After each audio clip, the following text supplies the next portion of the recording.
Hello and welcome to a new reaction video. My name is Larissa and today I'm going to react to another Patreon request. Before I start, I do want to tell you that if you want to request your own thing, that is possible. It can be a YouTube video, a movie, a TV show episode, anything is possible really. You can check out the possibilities on my Patreon and the link to that is in the description.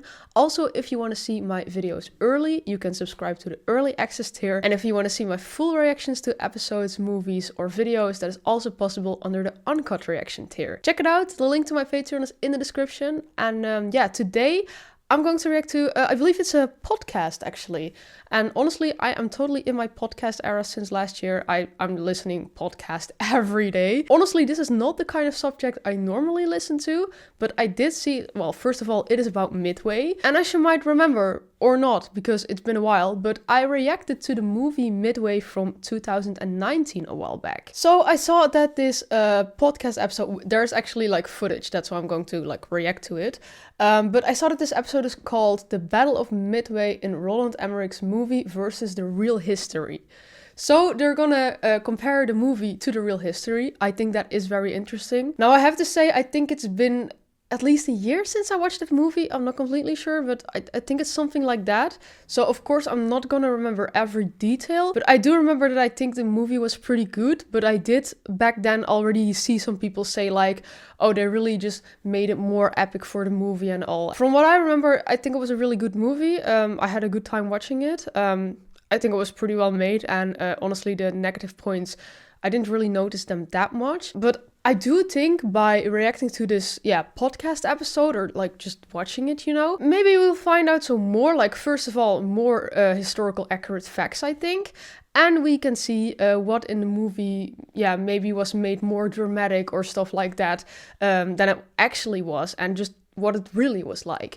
So I think that is very interesting. So yeah, I see that they're gonna be joined by John. I can't really find his last name, the description doesn't say it, but John knows a lot about history. And I've seen another podcast episode, I'm not sure if it was from the same maker, where John is also a guest, and I believe they also talk about Midway. So I already saw a bit of him, but now I'm really going to react to it. And I mean, from what I saw, I think he has his facts straight. So without saying much more, we're just gonna watch this. I hope I can remember the movie well enough. But yeah, I'm excited to learn more about the Battle of Midway. So let's watch this video.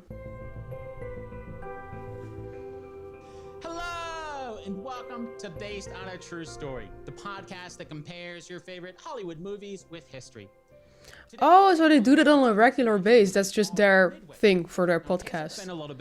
That's pretty cool. Right into a quick synopsis.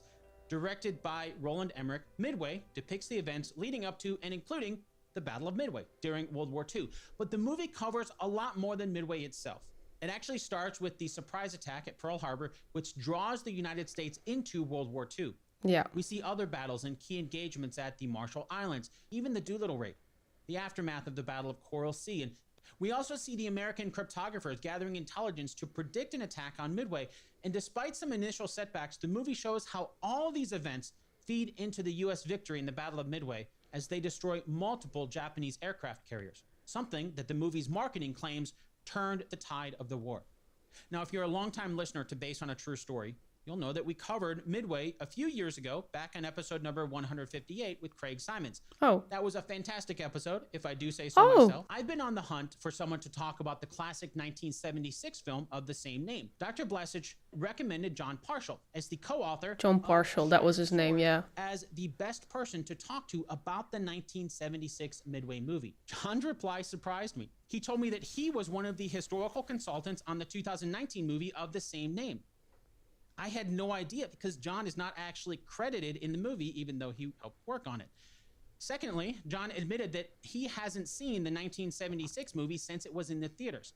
Oh. So he pitched me an idea. What if we were to watch the 1976 movie with him together? Oh. So I'm happy to announce that John and I will be watching the 1976 Midway movie together. John's first time seeing the movie in almost 50 years. Oh, that's We're fun. doing this as a YouTube premiere. Join us on June 4th, the anniversary of the Battle of Midway. So that's obviously in the future. What about this episode? So even though we've talked about the 2019 movie before, how could I pass up the chance to supplement that and talk to someone who helped out with the historical accuracy of the movie. He hasn't watched the 2019 movie since it was released either. That's a lot newer and a lot fresher on the mind. I know that you are in for an amazing discussion with tons of information about the true story behind Roland Emmerich's Midway movie. Let's set up our game. 2 truths and a lie. Now, if you're new to the show, here's how it works. I'm going to give you 3 things. 2 of them are true, and that means one of them is an all-out lie. Oh, okay, fun. Are you ready? Okay, here they are. Number 1. Bruno Gatto's heroic scene in the movie really happened. Number 2. The movie doesn't show the Battle of Coral Sea because it doesn't really need to. Number 3.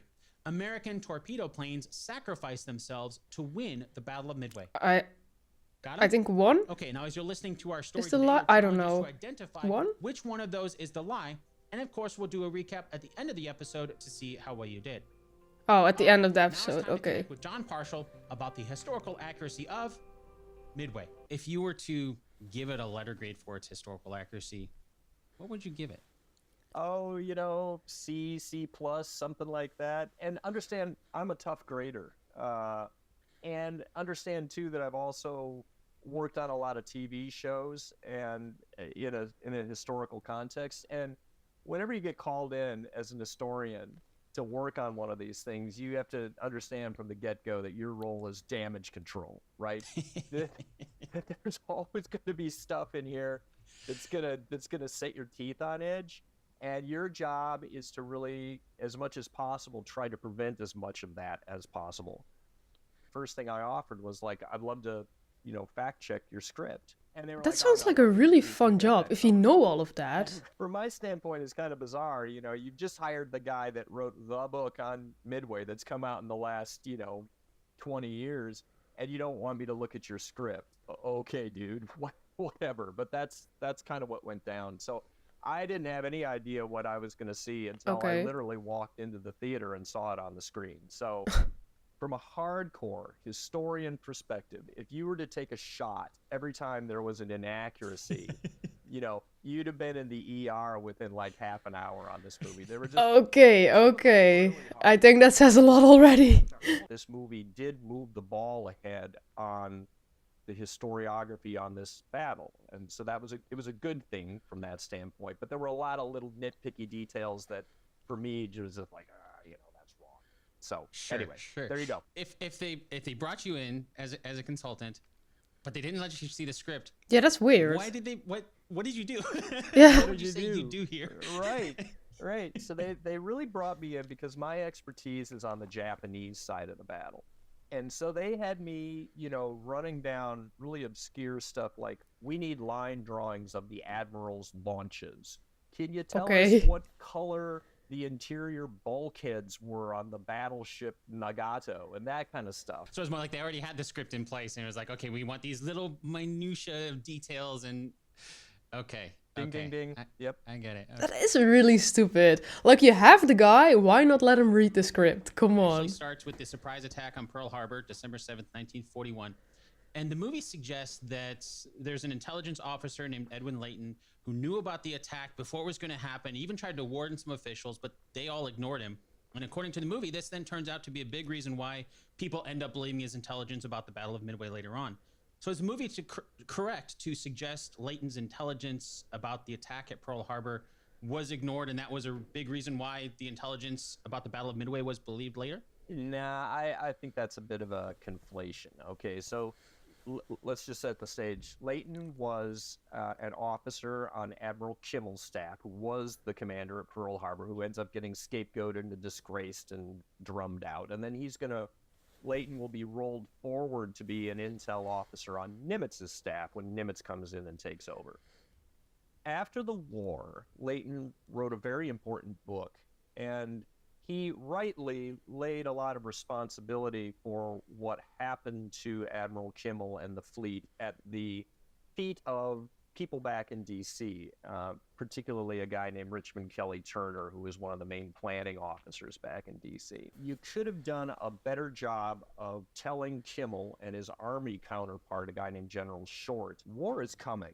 There was no specific intelligence, I would argue, that pointed directly at Pearl Harbor. They're going to be attacking and landing troops down in Malaya to go down after Singapore. They're very shortly going to be landing troops on the Philippines and going after that archipelago. So the Japanese initial offensive is incredibly complex and widespread and has troop transports and naval vessels running all over the Western Pacific. Meanwhile, the Japanese carrier force has gone dark. We're not getting any signals from them. Ex post facto, after the war, could you go back and pick out the 3 or 4 little, breadcrumbs that said Pearl Harbor? Yeah, but in a pre-war environment where you don't have a lot of people in intel at this point, and you're not reading very much of the message traffic at all, how do you pick out those breadcrumbs that is the smoking gun that says Pearl Harbor is the place we're going to get attacked? The movie is definitely playing fast and loose there. I am very much in the non-conspiracy camp that says we did not know, that no one really knew that Pearl Harbor was going to be the place that the hammer was going to fall. Leighton is correct in saying, yeah, but we weren't getting enough proddings from DC at a local level just to say, button down, because we think there is a war coming.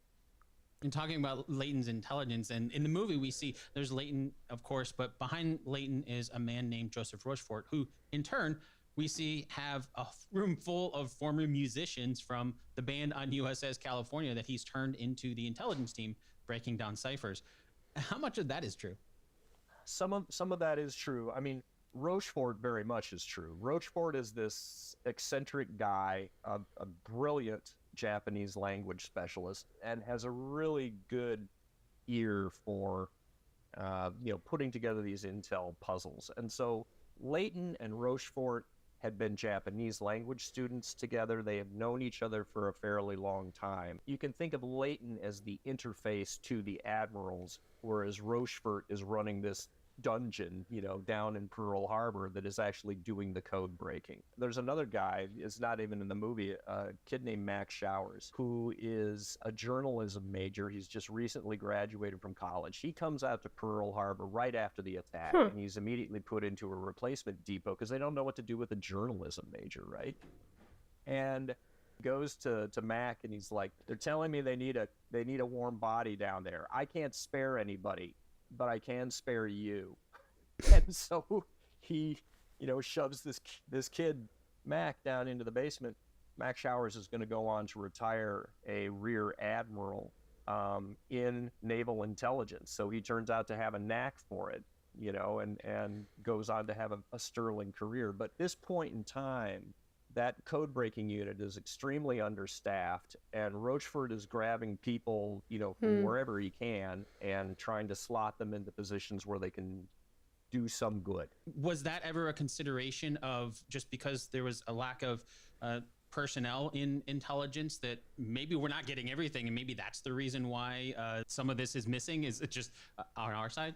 Some of it, it's really more to do with just the nature of code breaking. We, ex post facto, have this mental image that if I've broken a code, that means I'm reading all of the messages, right? And that ain't true. I mean, even though we had broken the Japanese operational code, JN25B, before Midway, we're only reading like maybe 10% of the code groups in that thing. So the other things that we're doing are things called traffic analysis, which is keeping tabs on all just the volume of radio signals that are going on between individual ships, which we can identify in some cases. Let's say that I know that this call sign is associated with battleship Haruna, and all of a sudden I notice that Haruna is generating a lot more message traffic than she normally does. That's interesting. Suspicious. So that might be an indication that the carrier group is going to be up to some new operation. Putting together all of this enormous puzzle with all of these moving pieces. One thing I do want to point about that of the Pearl Harbor sequence there is that the Star Wars canyon, Luke is flying down the canyon, to drop his bomb in the thermal duct or whatever. That one sequence has informed so many war movies since that time, because one of the things you'll see is when you open on this Midway movie, you've got this scene of Pearl Harbor, our ships are being bombed and blah, blah, blah, blah, blah. And you've got a Zero fighter that like flies down, between the masts of two of these battleships. It's just like, it takes you right back to 1977, Okay, so there's one of the things that as an historian, you're like, okay, I just took another shot there because there's no way in hell that a Zero was flying between the masts.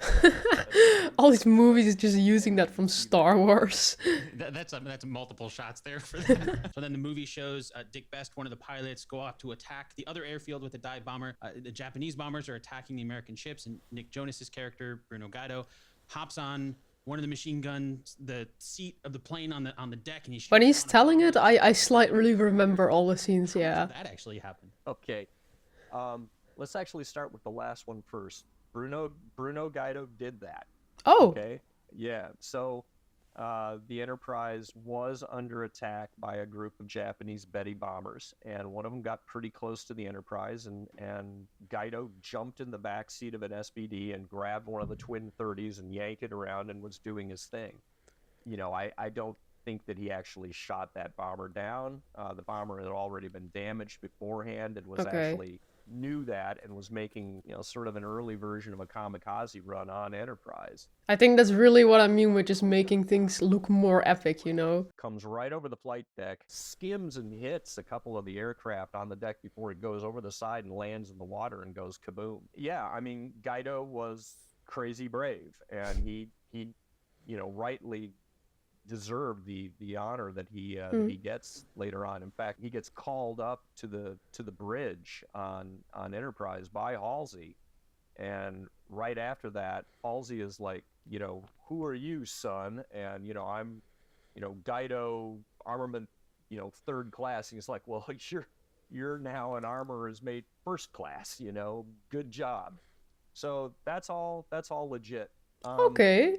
They're playing extremely fast and loose with Dick Best, okay? The very first time we meet Dick Best in this movie, he's like, I'm going to try a dead stick landing on this kid. I'm going to go in, right? Which is just utter baloney. That's another thing that you have to take a shot. You never know when you're going to need it, right? Yes, you never know. With your backseater who didn't volunteer for this crap, think, bring it in, So they portray him as this sort of gum-chewing cowboy. Yeah, for real. And Dick Best was like the antithesis of that. Dick Best was this consummate, button-down, by-the-book naval professional.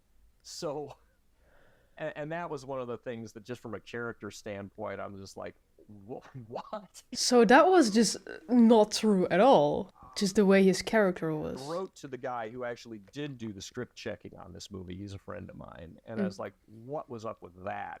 And my friend was like, I tried to bring that to the attention. Okay. And the director is like, I have to make Dick Best into this kind of a character if it's going to play on the screen. And so I've got to have him doing it. Yeah, they really tried to make him this like epic hero who doesn't agree with anything and just does his own thing. Well, what I hear from him, he's really not like that. Just like I said, really trying to make these characters and these events more epic than it actually is. But yeah.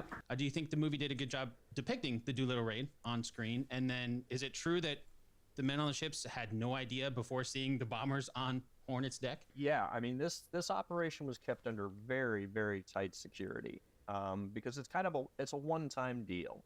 The problem with a carrier raid using conventional carrier aircraft, these single-engine planes that we typically use, is you got to get really close to the Japanese home islands to do that, like within 200 miles or something like that, which is scary close. We can launch these puppies from 650, 700 miles off the Japanese coast. They can go in, do their thing, then they'll bingo over to China, land at airfields over there, and everything should be cool. Giving our very, very valuable aircraft carriers, of which we only have 3 or 4 in the Pacific at this time, what ends up happening is, they get close to Japan and they run into a couple of Japanese picket boats, fishing boats that they've equipped with a radio just for this purpose, to make sure that the Americans can't bring in a carrier raid. So the picket boats say, and, we know that they say, which means that it's time to launch, like right now, even though we are further away from Japan than we wanted to be. So we do that. We launch those B-25s, and we get the heck out of Dodge. So yeah, a lot of those guys who were on Enterprise would have been like, the heck, why are there, what are we doing here? Why are the, I've never seen an Army bomber on an aircraft carrier before, and you never will again. Halsey absolutely knew what was going on. Miles Browning, who's the guy he's talking to, absolutely would have known what was going on.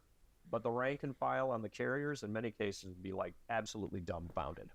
Okay, that makes a lot more sense than them connecting together. Because when I saw that in the movie, I was like, okay, these ships had been right next to each other for all this time, and they didn't happen to look over and notice that. That doesn't. Right. Yeah, true. Right. Yeah, that's exactly what's going on. Okay. In the movie, the Doolittle Raid doesn't really seem to do a lot of damage itself, but we do see some brief scenes of Doolittle himself parachuting into China, asks what they're targeting because he's like, there's no military installations nearby. And the response that he gets is the Chinese people are the target. Is it true that the Chinese civilians were targeted by the Japanese military like the movie implies? Horrifically. Okay, so yeah, the Japanese are furious about this raid. They kill something on the order of 250,000 Chinese civilians in retaliation for this, okay? Yeah, it's horrific. Wow. Yeah. So this war that's been going on in China since 1937 is incredibly brutal, and most Americans don't understand the magnitude of the death toll. The Chinese are going to lose between 15 and 22 million people killed in this war. Yeah, that you can make an argument that Chinese lose more civilians in that one retaliation operation than we probably lost in the entire Pacific War. Did the American public know about that retaliation at the time? We didn't know the full magnitude of it. We were more focused on the fact that, some of those Doolittle aviators who were captured by the Japanese were then summarily executed back in Tokyo. The American viewpoint is very Americanocentric throughout this war, and China was acknowledged as an ally, but the true magnitude of the death toll there was not super. Even if it was known at a sort of a superficial level, it's hard to really internalize what that means. 250,000 people killed because of one raid. It's kind of nutty. The impression that I got was it was a great morale boost for Americans, but if they had known about that retaliation, maybe it wouldn't have had the same effect. I think that yes, it was a huge shot in the arm for us. There had been no good news coming out in the papers for months and months and months. All of Java, Sumatra, and all that stuff has been captured by the Japanese. It's just been a rout. And there's lots of stuff going bad in Europe for us, too. Anyway, this is a huge shot in the arm for the Americans to at least be able to say, this war isn't over, suckers. This is never going to be over until we say it's over, and we have got the power to still punch you in the eye and hit back. So that was a big deal. What can you do with 16 medium bombers? They sprinkle some bombs in desultory fashion over various cities and they go on their way. It was a huge black eye for the Japanese military leadership, who were just absolutely mortified that the Americans could even do such a raid. And the fact that some of these bombers were within spitting distance of the Imperial Palace in Tokyo. The Emperor might have been in danger. There's a common misperception that the Doolittle Raid led to Midway, and that's not true. Yamamoto had already fought and won the bureaucratic battle to do the Midway operation early in April, and Doolittle happens 2 weeks after that. Up until this point, the Japanese army is like, we don't want anything to do with this Midway operation. You guys, if you want to capture that island, y'all are going to have to supply your own troops to do it. And so here are the divisions that are going to do that operation. That's really what Midway is intended to do, is being a stepping stone to go grab Oahu. That makes a lot more sense as to why they even show that in movie about Midway to begin with. You have to compress all this stuff. And if you introduce too many characters, of course, you just confuse the audience. Who's this guy again? Yeah. We don't see any fighting here. There's just an American carrier that's on fire, surrounded by some other ships, presumably rescuing the sailors on the burning ship. And Halsey says something along the lines about how they got there 24 hours too late. We find out through some dialogue that there were only 2 American carriers left in the Pacific. But the movie doesn't really give a lot of context around what happened here. We see that the battle seems to have already happened. True. So can you fill in some historical details about what the movie is portraying here in the Coral Sea? Right. Halsey's got the northern pair, that's Enterprise and Hornet, which are doing the Doolittle Raid. The southern pair that's down in Coral Sea near Australia, the Yorktown and the Lexington, under a guy named Frank Jack Fletcher. Fletcher doesn't even appear in the movie. And this again is a case of I can't introduce too many characters in my movie. Halsey was never at the Battle of Coral Sea. Okay, What? He never saw any of that stuff. Take another shot here. Take another shot. What? You know, right? There's a Japanese invasion force that wants to capture a town on the southern coast of New Guinea called Port Moresby.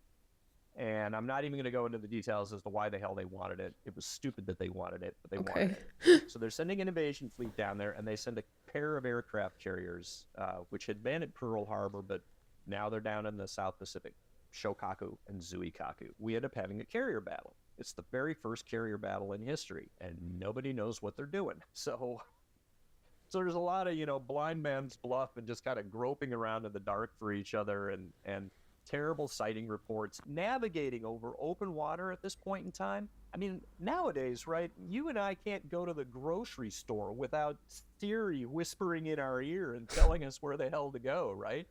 Back in those days, flying a plane off of an aircraft carrier, you got a crappy little paper map that's big enough you can strap it to your leg. I've got a compass, I've got a pencil, I've got my instrument dashboard stuff. That's how I'm navigating. Mm-hmm. So in a lot of cases, I don't even know where the hell I am, let alone if I see some ships out there, do I know where I am? Can I estimate where they are? What's their course? What's their speed? What are they? There's just a lot of miscues on both sides as they're trying to do this thing. The second morning of the battle, both forces know that they have their opposite numbers out there. Both sides find each other. Both sides put up strikes. We put a hurting on the Japanese. Shokaku takes some bomb hits and damn near sinks and has to skedaddle back to Japan. Zuikaku, her sister, gets her air group shot to pieces. Lexington takes a couple torpedoes, a couple of bombs. She looks like she's doing okay for a while, but then there are these big fires that break out on her and she burns to the waterline. So that's what you're seeing here in the movie is survivors being taken off of Lexington. Okay. Yorktown, meanwhile, as you'll note, takes a bomb through her flight deck and also takes a bunch of near misses that kind of pop the seams in her fuel tanks and stuff. And so, she's kind of hurt as a result of this battle as well. From a tactical standpoint, the Americans lose this battle in that we lose a great big aircraft carrier, the Lexington, and we only sink a small one. There's this other little carrier called Shoho that gets sunk in the battle. But from an operational and strategic standpoint, it's a victory for us in that it forestalls this Japanese invasion and actually, for the first time in the war, actually turns around a Japanese invasion force. We sort of, that was a big deal. Nimitz is, in the middle of May, gets the first intimations from Rochefort and the Codebreakers that, looks like there's another operation shaping up in the Central Pacific, somewhere close to home. And now Nimitz has got to scramble, pull what assets he can back to Pearl Harbor in time, throw together a battle plan, and that's going to end up being the Battle of Midway. Okay, so now that I know more about the history, the movie makes a lot more sense as to why they don't show what's going on. Because they don't show any of this. As relevant to Midway as much as who are the players and the different ships that we have, and that was affected then by that battle. So I understand the filmmaker's decision on that. It just, when I was watching, I was like, this doesn't make sense. What's going on? Yeah, I also get the decision because maybe it's not that interesting to show that, or you don't really know how to show that in an interesting way. But when you hear this, it all does make a lot more sense. Because Yorktown barely even features.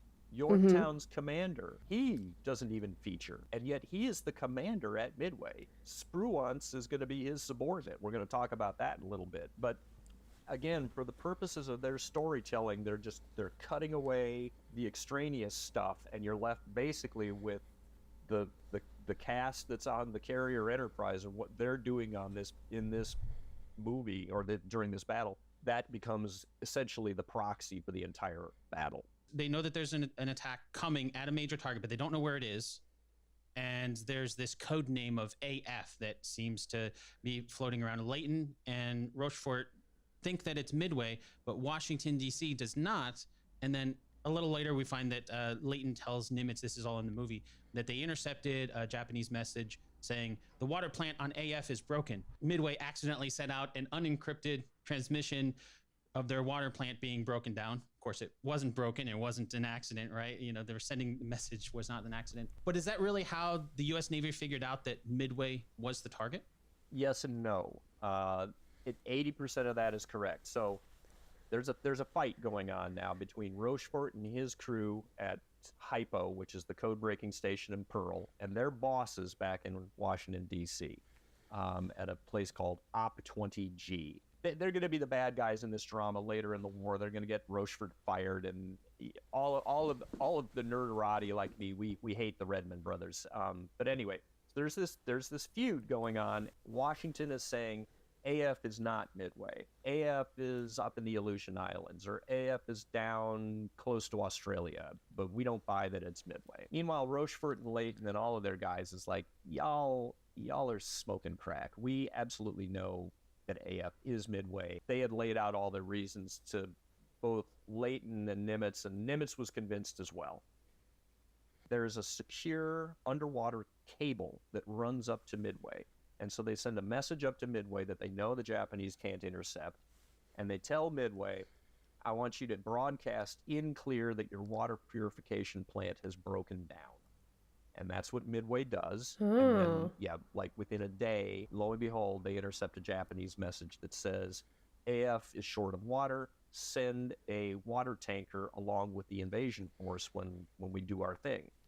What that little sequence does is allows Hypo to go back to Washington and say, see, we told you, to settle that debate, which would have meant that the Japanese would have brought 5 carriers to the party. That's what Op-20G back in D.C. thinks is going to happen. Hypo is like, nah, we think they're only bringing 4. An ongoing debate between these two that lasts up until May 30th or so, right on the eve of the battle. And when they finally get that figured out. Okay. So there's a scene in the movie where we see that that happening. Nimitz is explaining the American battle plan for Midway. Halsey is in the hospital with shingles, so Admiral Spruance is given command of his task force. Carriers are going to be on the northeast of Midway. There's a line of subs, and we can see the movie shows like one of those big maps that you always see in the movies, right, where they're moving pieces around. We can see visually there's 4 subs in the map in front of Nimitz. We see, you know, Yorktown having this huge hole blown in the deck. Nimitz goes there as it's being repaired. He's like, we need to have it fixed in 72 hours, I think he said. And it ends up being fixed in time to join the fight. How well do you think the movie did setting up that battle? that's fairly legit. Yeah, there's a lot of uncertainty on Nimitz's part about the status of Yorktown, particularly because, you know, he knows that the Japanese could potentially bring 5 aircraft carriers to this fight. He's determined that even if Yorktown can't be repaired, I'm still going to fight this battle with 2 carriers, which, you know, when you look at that, that's pretty ballsy. Nimitz was willing to fight that battle even at odds of 2 carriers versus 5, which is just that's crazy. Stopping. I mean, what are you thinking, my yeah. But part of what's going on there is that Nimitz actually would have kept his carriers further away from Midway, and he would have let those submarines and the air group on Midway do their thing first, okay? And we'll assess. Have those assets been sufficiently lethal enough to sink 1 or 2 of the Japanese carriers?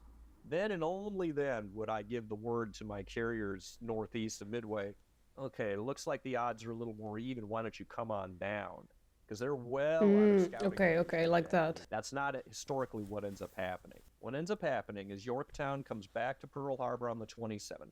The Americans have had no problems patching up the flight deck. That's not the big issue. The issue is that I'm leaking oil and I've got internal damage in the ship. But by the time Fletcher, who's the actual admiral in charge of this operation, you know, and who gets lost to history. Everybody thinks, yeah, Admiral Spruance won the Battle of Midway. It's like he was Fletcher's subordinate. He's like, I think we can probably patch her up in time. But they do, you know, they swarm her. 1,500 workers on board this ship for 72 hours and just work like crazy to just, you know, patch her up, get her sufficiently seaworthy that she's not leaking oil anymore, and we can at least get up to 27 knots or something like that. And then they turn her around and they get her out on the 30th of May, and she hustles up to Midway. 2nd of June, so now we're 2 days before the battle. She shows up on station. Hornet and Enterprise are already there. Nimitz then is like, okay, I now have 3 carriers on station. And we've also finally settled the debate where we know Zuikaku is not coming to the party, so I know the Japanese are bringing 4. And so he sends a radio message to Fletcher that night, and he suggests to Fletcher that it might be advantageous if you moved your forces 175 miles to the west, i.e. closer to Midway and closer to where we think the Japanese are going to show up. Because now I'm willing to fight this battle all on a single day. Whereas, before I was going to wait the first day, let the Midway Air Group do their thing. Anyway, he's compressing this time. And is that a good Fletcher, choice? being nobody's fool, understands that suggestions from 4-star admirals are to be taken relatively seriously. Okay. He very expeditiously, moves his forces over there that night. And that's what leads to the battle that we see unfolding on okay. It's suggestion. I like it. Suggestion, yeah. Leighton doesn't want to give too many details, which makes sense because he's kind of predicting things and no one can really predict the future. Leighton says, the Japanese will attack on the morning of June 4th from the northwest with a bearing of 325 degrees. They'll be sighted 175 miles from Midway at 0700 local time. Nimitz says, well, Leighton, you were only 5 minutes, 5 miles, and 5 degrees off. Which Leighton's like, I'll try to do better in the future, right? Was the movie right about those details, though? Yeah, that's essentially right on the money. It's weird because every time he's like, yeah, that's right, that really happened. Then I'm just surprised because of the amount of stuff that just aren't true. Yeah, Leighton's prediction was very, very good. Wow, okay. Yeah, it definitely seems like something that a little bit of luck, maybe. I mean, a lot of work for sure. I don't want to minimize that by any means, but just from what you're saying about intelligence and just the sheer amount of data, there's got to be an element of luck to it. Yeah, there was some luck there, but yeah, he made a good guess, and it turned out to be pretty much right on the money. Nice. So far, and it's finally time for the Battle of Midway itself in the movie, and the U.S. Combined Air Group goes back out to try to attack the last Japanese carrier. And again, it's Dick Best who drops the bomb in the middle of the deck for that ship before just barely making it back to his own carrier. And his training from earlier seemed to come into play there. Didn't happen. Okay, another shot. Finally, Admiral Spruance gives the order to withdraw for the night. Is that a good essence of the Battle of Midway? Yeah, you've just given the Cliff Notes version, and yeah, most of that is straight up legit. These two sort of simultaneous attacks that happen in the early morning, Midway getting clobbered and the Americans going after the Japanese carrier force. The Japanese Zero pilots really know their business, and the Zero is a great fighter, and I knew one of the guys, one of the few survivors from that particular sortie, and he was a 17-year-old kid when he went out, and he was a changed human being when he comes back.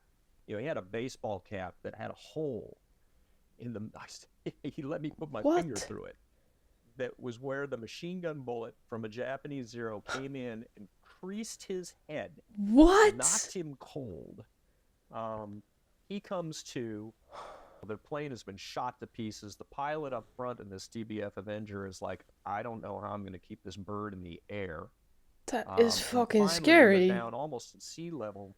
He finally realizes that my hydraulics are gone, but my trim tabs are still working. And if I use those, that gives us enough extra lift that we can, make our way back to Midway and land in, this Swiss cheese looking airplane. Anyway, if you're a dive bomber pilot, the real pros come in literally vertical, 80, 75, 85, 90 degrees down on to a ship. If you're not such a good dive bomber pilot, you come in at 35 degrees and you try to, do one of these things where you sort of pull up and loft your bomb and hopefully the bomb lands on the target. Never works for crap. Okay. That's what ended up happening at around 8:30 in the morning or 8 o'clock in the morning. 15 planes in, 15 planes shot down, only one guy left alive in the water. I mean, it's brutal. And no hits against the Japanese. VT-6 comes in about 20 minutes later. Not quite annihilated. I mean, that's about the best you can say. I think they'd bring 3 of their planes home. It's bad, really, really bad. But what's happening during this entire time is that Admiral Nagumo, the commander of the Japanese carrier fleet, is now aware that there are American carriers out here. He finally got a sighting report, and he wants to put in a counterattack against us. because his flight decks are constantly sending up Zero fighters to protect his fleet, so he's cycling combat air patrol fighters this entire time. 2 different groups of dive bombers from 2 different carriers, Yorktown and Enterprise. You know, our brave boys, Dick Best and the gang from Enterprise are coming in from the southwest. Yorktown's group is coming in from the southeast. They don't even know that each other is there. They end up sighting the Japanese carriers at roughly the same time. Oh, what the hell? From 2 different vectors. And understand that this is in the days before radar. We've got radar, the Japanese don't. There's broken cloud cover, so it's difficult to detect planes coming in at high altitude. The Japanese air patrol arrangements just break down catastrophically at this point. And at 10:22, both of these groups of aircraft start doing their thing. And that's what we end up seeing. The impression I got from the movie was some of the losses that the Americans had in the beginning were basically the reason why the Japanese had to keep their planes up in the air against them. Is there any truth to that?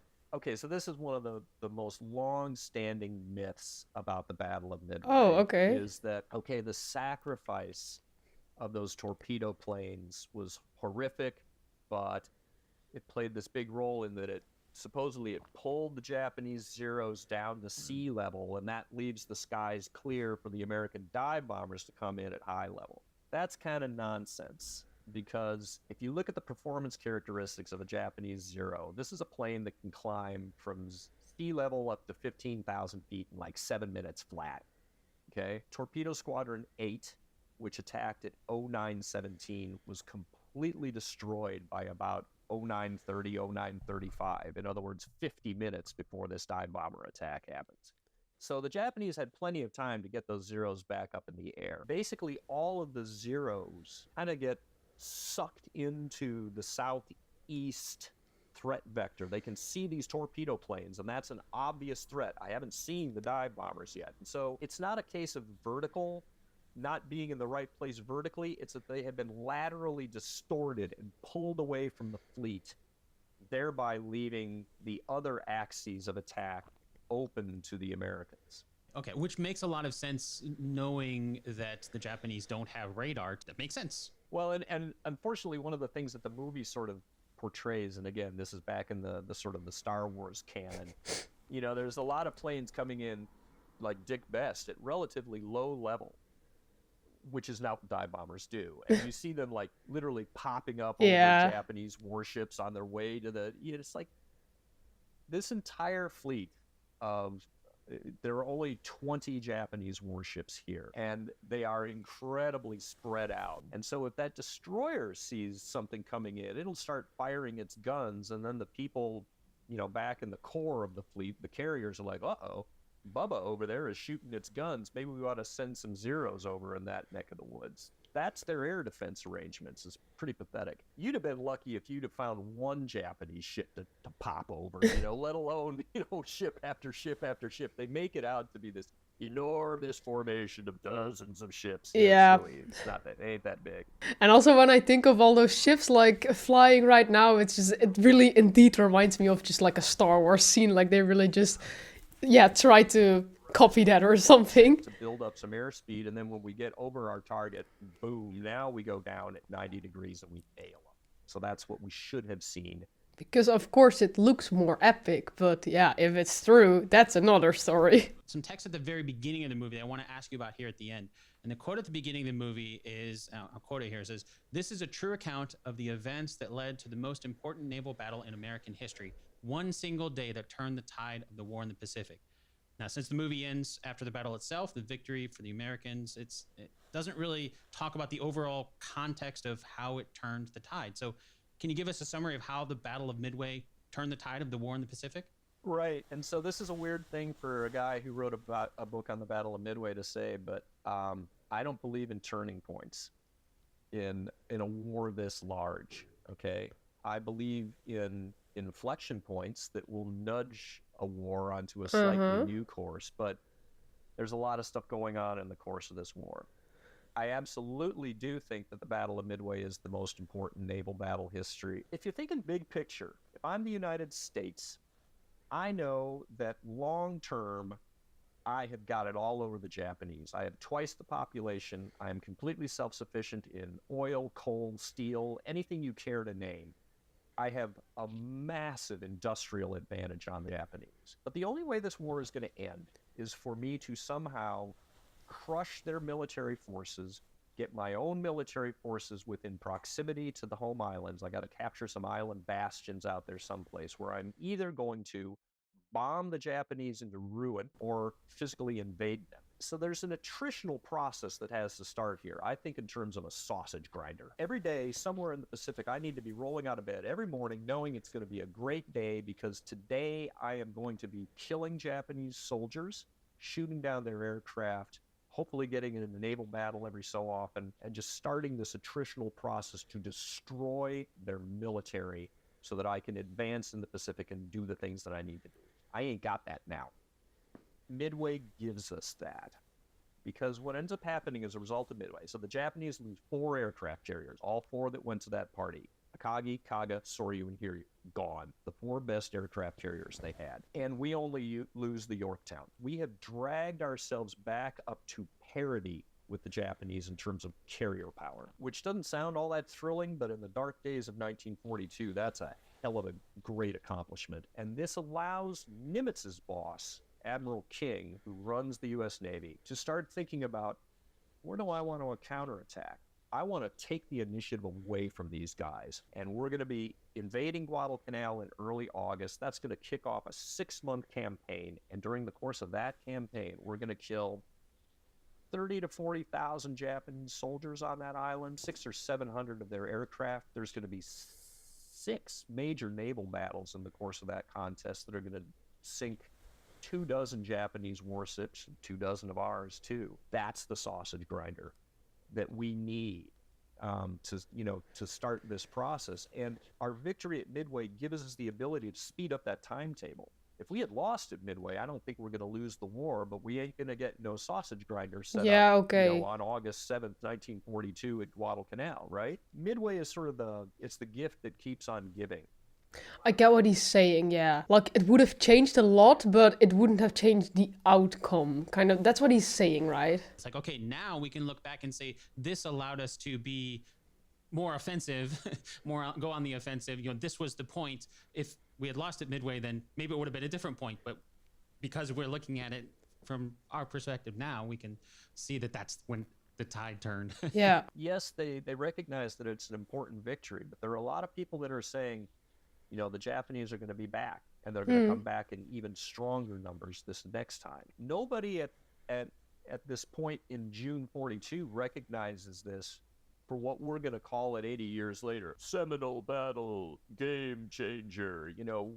It's just not obvious. Because again, the war is going so badly in so many other areas. They make the point in this editorial that the war is so big and so complex and not going very well that FDR is not capable of running this war as Supreme Commander, and he should turn his job over to another appointed military man, maybe like MacArthur. There are a lot of people that are looking around even after this victory in mid-June and going, I don't know how this thing is going to turn out.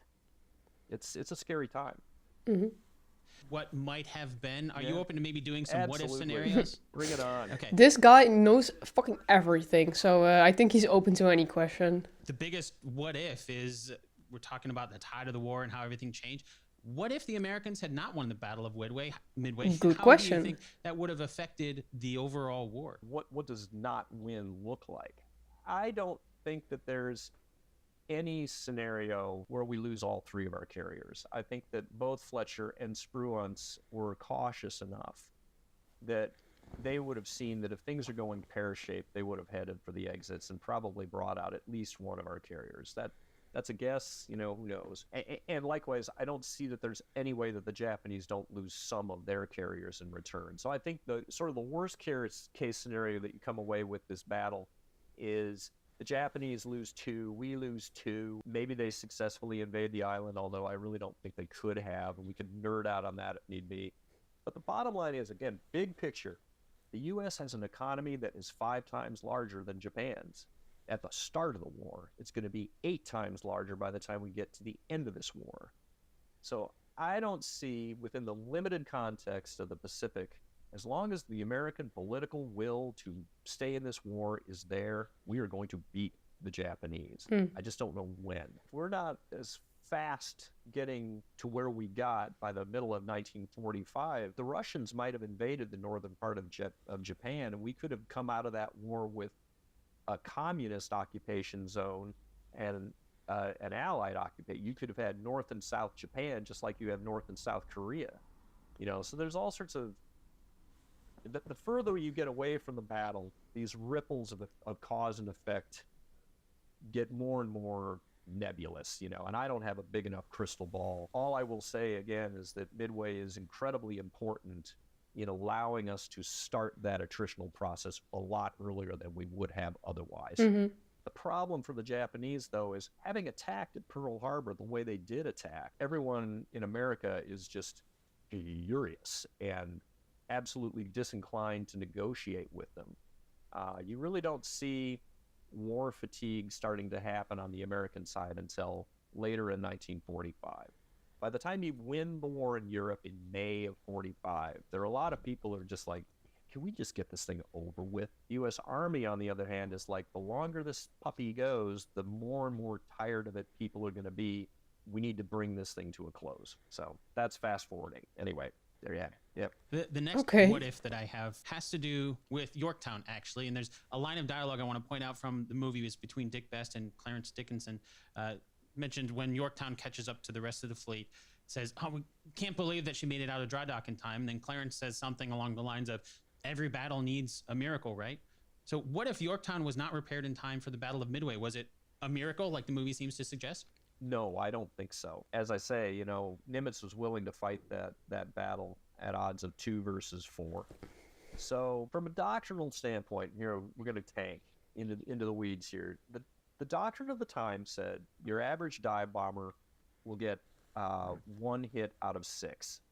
So if I have a squadron of dive bombers of 18 aircraft, if they attack an enemy carrier, I should get 3 hits out of it. 3 hits against an enemy carrier, that's either going to disable it or sink it. Each one of our aircraft carriers carries 2 squadrons of dive bombers.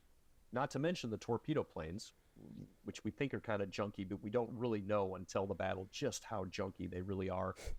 If I can attack first, and that's the key, that's the nub of the matter, there's no reason to think that if I can deliver a coordinated attack with those 2 carriers, I can't sink all 4 aircraft carriers of the Japanese at one go. That's why he's willing to offer battle. The 2 most famous and best-selling books on this battle remain Incredible Victory by Walter Lord and Gordon Prang's Miracle at Midway. And the very titles suggest that very thing. It took an act of God for us to win this battle. But what Tony and I are saying is, if you look at the tip of the spear, we come into this fight with 3 aircraft carriers, 20-odd warships, and the island of Midway, which can't be sunk, okay?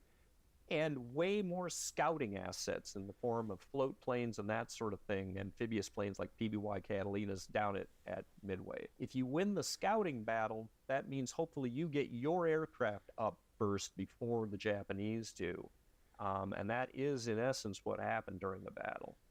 If you look at the actual dive bomber attack itself, the Japanese story had always been that at the time of that dive bomber attack at 10:22 in the morning, we were this close, baby. We had our planes lined up on the flight deck, and they were ready to go, and then we were just minutes away from launching this lights-out counterattack against the Americans. And then, oh my God, your dive bombers came down and snatched it all away from us. That was a myth that was put up by a guy named Mitsuo Fuchida. He was the flight leader at Pearl Harbor, interestingly. And he wrote a book right after the war called Midway, The Battle That Doomed Japan. And he lied about what happened. Why would you do that? And a lot of what Tony in my book talks about is for these reasons of I'm constantly cycling all these combat air patrol fighters up all morning long. I never had that opportunity to put those strike birds up on my flight deck. So at the time of the actual dive bomber attack, there were no strike planes on those Japanese carrier decks. And that's what you see in the movie too. That when you're going down on the Japanese carriers, there's a few... Imagine writing a book about history and being like, yeah, but I'm gonna lie about it. The movie did that for me, and I was super happy about that. Well, that leads decision given the information he had in hand, which is hit Midway again as rapidly as possible. So he gives that order at 07:15. Okay, let's rearm. One of his scout planes comes back and says, hold the phone. There's an American force here. And now they're like, you know, we got to switch some of our aircraft back to torpedoes again. It's a big kerfuffle. And then the American attacks start coming in constantly, and they never had the opportunity to get that strike off. It sounds like just another example of looking at it from our perspective right now. Bingo. We know that is the wrong decision to make, but in the moment, you don't have all the same information that you have after everything is over. That's exactly right. Yeah, Kind of how life works. We don't have the luxury of sitting back in our armchair. Well, obviously, you know, it's not that kind of a thing. We have some sympathy for Nagumo. I don't think that he was a great leader. I don't think that he understood the carrier as a weapons system as well as some of his staff officers. Given the information he had at hand at the time, that was kind of the best decision he could have made, I think. Well, thank you again so much for coming on to chat about Midway. This is great fun. That was very interesting. Shattered Sword, Untold Story. I get why you know so much about it. I mean, if you wrote a book about it. Spruance at the end of the day is really kind of running this battle. He has asked Fletcher for what his instructions are, and Fletcher very graciously has told him, I will conform to your movements. In other words, you're doing a great job. Keep it up. But his biggest concern is, what happens if the Japanese decide tonight to send their surface forces further to the east? What if they come gunning for me? And an aggressive admiral would have positioned himself, he would have closed with the enemy so that when dawn comes tomorrow morning, I'm going to be closer to these retreating Japanese forces. I can just pound them all day long. And by this point in time, people are like, these guys seem pretty good at night combat. And so Spruance ends up making the decision, nope, I'm going to hold these dudes at arm's length. I'm gonna back off. And some of his officers are kind of like, are you sure about that? And he's like, yeah, I'm sure. Do not do anything unless you think that you can do disproportionate damage to the enemy. We have to fight this battle on the principle of calculated risk. And Spruance very correctly gauges that there's nothing I can do tonight that is worth the risk of potentially losing this battle that we've pretty much got in the bag. 6 p.m. or 8 p.m., he gives his orders. They start pulling off to the east, and he goes to sleep. He hits the rack, which you want to talk about ice water in the veins, right? But that was Raymond Spruance. I mean, he was just he was almost like a machine, you know, just like chung, chung, chung, chung. This is the right answer, you know. And so, yeah, he goes and he hits the rack. He's asked, how could you actually go to sleep, you know, on the... I mean, if the answer is clear. He was like, I had good officers. I knew that they would do what they needed to do. Yeah. And that if worse came to worse, they would wake me. But I needed to be sharp the following morning. So, you know, without a care in the world, he just goes to his seat. That's actually pretty smart. But yeah, still, how can you sleep? Yeah. That wouldn't have been me, you know. I was going to say, I mean, you might know that that's what you need. You need some rest, but that doesn't... Yeah. Many times you're like, I know I need to sleep. I just can't. But that was Raymond Spruance. So, yeah, that's one of my fave stories from the sort of the aftermath of this battle. Thank you again so much for your time, John. Appreciate it. It's been great fun. We're getting the answer to the quiz now. I think I should change my answer. Because they did say that actually did happen, that he did that attack. I think now that it's was time it, for the right? answer to our 2 truths and a lie game from the beginning of the episode. Here are the 2 truths and 1 lie. Number 1. Bruno Gaido's heroic scene in the movie I think they said that. really happened. The movie doesn't show the Battle of Coral Sea because it doesn't really need to. Is it 2 then? Number 3. American torpedo planes sacrificed themselves to win the Battle of Midway. Wait, there's 1 lie. So that's 3rd. We'll start with number 3. American torpedo planes sacrificed themselves to win the Battle of Midway. Right away, we have the lie. As John pointed out, it is a common myth. I said it. I changed my answer multiple times, but right before he gave the answer, I had it. See, I paid attention. Number 2 is true. The movie doesn't show the Battle of Coral Sea because he talked about it doesn't need this. to. John gave us some great historical context about the Battle of Coral Sea, and we don't even see that in the movie. Yeah. Thanks to John's explanation of what really happened, it makes a lot more sense why the filmmakers didn't show that battle, because the battle itself didn't really impact what happened at Midway. Don't get that from the movie itself if you don't already know the real history, and now, thanks to John, you do. That means number one is true as Yeah, well. he also Bruno talks about Gaido's that, heroic so- scene in the movie really happened. You know the scene I'm talking about where Gaido Yeah. gets into a machine gun of an SPD Dauntless dive bomber on deck to shoot at the Japanese bomber coming toward them. That was such a cool John scene, pointed out though. that we don't know if Gaido was the one to actually hit the bomber. It's likely that it was already hit beforehand, but that does not discount his bravery for risking his own life in the heroic moment that we see captured in the movie. Thank you so much for spending your time with us Okay, today. nice. Chat with you again really soon. Okay. Okay, that was way more interesting than I expected. But I think because this guy honestly knows so much, at first I was like, okay, why is this 1.5 hours? Is there so much to say about what is not accurate and what is? Is that gonna take 1.5 hours? But it's just, they asked this guy a question and there's an answer of like 10 minutes coming. Like, this guy has his facts straight. And yeah, I think that's just really interesting. You're really listening to someone who knows what they're talking about. So yeah, that's nice. Okay, first of all, I think this is a really fun podcast because I'm kind of curious what else they did now. Based on a true story podcast. Oh wow, they're also doing stuff like Indiana Jones and then like the real history and stuff like that. Oh, that's cool. The Mummy, reviewing the historical accuracy in The Mummy. It sounds like such a good idea for a podcast. And to then find people who like really know stuff about that, that's nice. I see that they have like another guest every week, but I see that John joined in multiple videos. Yeah, I think it's mostly nice because I have seen this movie. Otherwise, yeah, it wouldn't really make sense to watch this, I think. But I have to say, I remembered like the whole epic scenes and all. Like the scene we just saw where he risked his life and all. Yeah, I remember those scenes. But like I said, I think it's been a year. So yeah, there were of course some parts I forgot.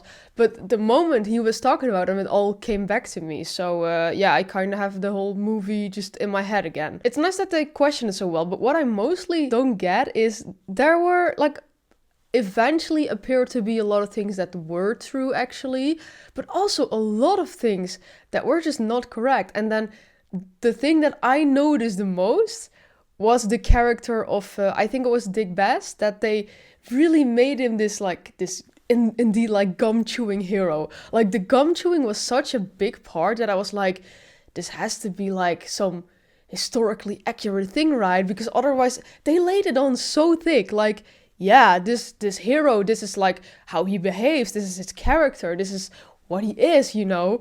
And apparently that was just like completely incorrect.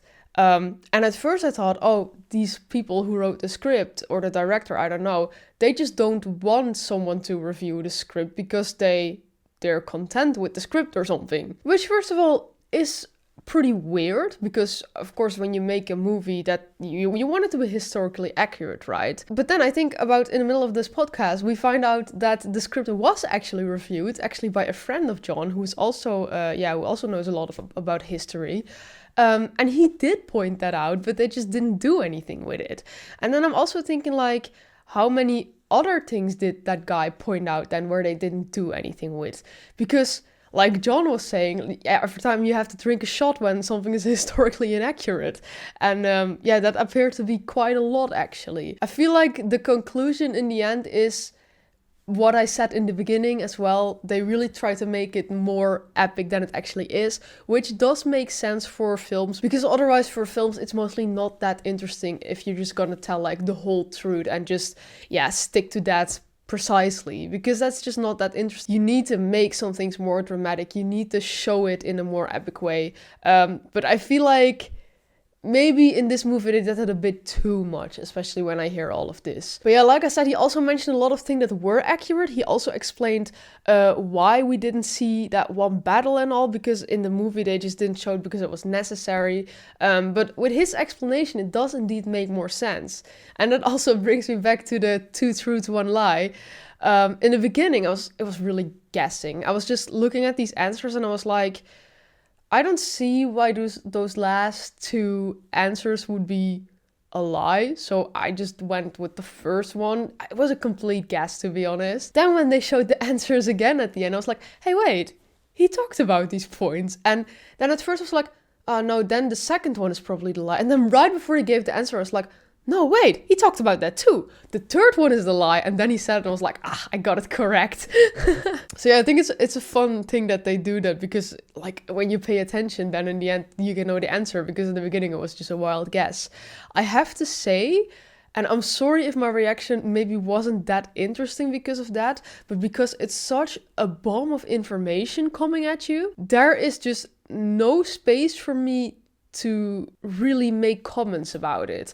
And I know I can pause the video, and I really would have done if I had more comments about it, but this guy is just explaining it so well. I don't really know what else to say than, yeah, I understand, he's right, yeah, okay. So it's just, there's just this ongoing conversation between these two guys, and especially John is talking a lot because he just knows so much. And honestly, I can just listen and take the information in, but during the video, I didn't have that much to say. Just now afterwards, I'm just like, yeah, okay, it was really interesting and it's really nice that he knows that much. But yeah, it's pretty hard to like comment on all of these things when you're really taking so much information in. It's also a bit exhausting, to be honest. 1.5 hours of almost all new information. But yeah, like I said, it was really interesting, but I think that's why it's pretty hard to comment on all of that. So I hope with a review here, I can at least say what I think of it. But yeah, I still hope you enjoyed my reaction. It really adds like another layer to the film. And honestly, when I watched it, I didn't really know I needed it. I was like, oh yeah, okay, now I know what this was about and all. I think it also really helps, because if you just see a video about him talking about Midway, it's just like, yeah, okay. And then I feel like I can't really imagine it or something. But now that I've seen the film, it's just like when he's talking about the real stuff, I just kind of imagine the film. So I kind of have an image with it. So that's also nice. So yeah, I think that was my reaction to this. If you have anything to add, for example, about the Battle of Midway or anything these guys said, leave it in the comments down below. If you like my reaction to this, then please leave a like, subscribe, and yeah, then I really hope to see you next time. Bye!